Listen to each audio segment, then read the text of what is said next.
On Easter Sunday, the town woke before the sun. Church bells echoed through the narrow streets, soft at first, then louder, calling people from their homes. It was the kind of morning that felt untouched, quiet, sacred, safe. Families dressed in their best clothes, children clutched woven baskets, and somewhere, in a small house near the edge of town, a 16-year-old girl prepared to leave. Her name was Anna. She was known for her voice. Every year, on Easter morning, Anna sang in the church choir. It was a tradition she had followed since she was a child. Her parents said she had never missed a service. Not once. That morning was no different. She left just after dawn, dressed in a light-colored coat, her sheet music tucked under her arm. Before closing the door, she told her mother she'd be back by noon. It was the last time anyone in her family saw her. The walk to the church wasn't long, 15 minutes at most. The path cut through a quiet wooded area, a shortcut nearly everyone in town used, especially on Sundays. People would later say they passed through those woods that morning. Most claimed they saw nothing unusual, but a few weren't so sure. One woman reported seeing a figure standing just beyond the trees, not moving, not walking, just standing there, watching. She couldn't make out a face, and what unsettled her most was that it didn't react when she passed by. At 9 a.m., the Easter service began. The choir gathered at the front of the church, robes rustling softly as they took their places. But Anna wasn't there. At first, no one panicked. Maybe she was late. Maybe she had taken a different route. But as the minutes passed, something began to feel wrong. Anna was never late. By the end of the service, her parents were already searching. They walked the path to the church once, then again, calling her name into the trees. No answer. It wasn't until late afternoon that someone found it. Her sheet music, lying just off the path. The pages were slightly crumpled, as if dropped in a hurry. There were no footprints nearby, at least none that stood out. No signs of a struggle, no broken branches, just the music. When her father picked it up, he noticed something that made his hands shake. The book had fallen open to a marked page, a hymn about resurrection. The corner of the page was slightly bent, as if it had been held there for a moment before being let go. Search parties combed the woods until nightfall, then the next day, then the next week. Volunteers came from neighboring towns. Dogs were brought in. The area was mapped, searched, and searched again. Nothing, no clothing, no tracks, no trace. It was as if Anna had simply stopped existing.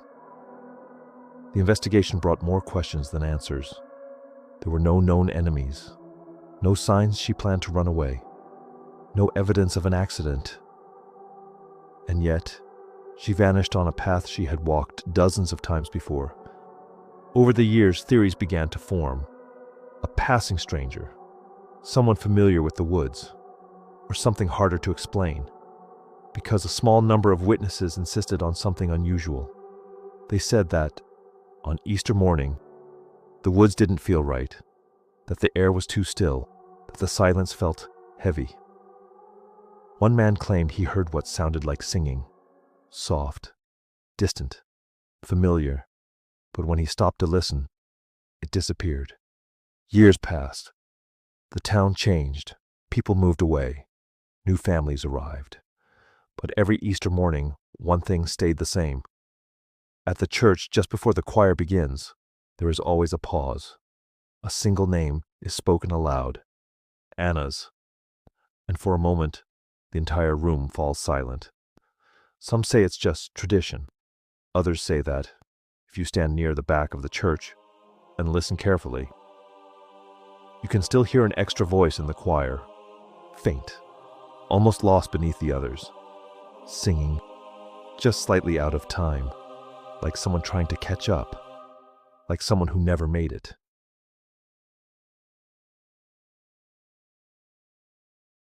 In October of 1970, police in Fairfax County received a call that didn't make sense. A young couple had been sitting in their car late at night, parked along a quiet road near the woods. They told officers a man had approached them. He was wearing a white suit, with long ears. At first they thought it was a joke, until he started screaming. The man shouted at them for being there, angry, aggressive, almost frantic. Then, without warning, he threw something at their car. It shattered the front window. When police arrived, they found the object still inside. A hatchet. The couple insisted the man had been dressed like a rabbit. Officers searched the area. They found nothing. No footprints, no suspect, just broken glass. And a story that sounded too strange to be real. But it didn't end there. Just 10 days later, another call came in. This time from a security guard. He had been patrolling a new housing development nearby when he noticed someone standing on the porch of an unfinished home. The figure was dressed the same way. White suit, rabbit ears. The guard approached, demanding to know what he was doing. The man turned slowly, holding an axe, and then he spoke. "You're trespassing," he said. The guard tried to explain he was security, that he worked there, but the man didn't seem to care. "If you come any closer," he warned, "I'll chop your head off." The guard didn't argue.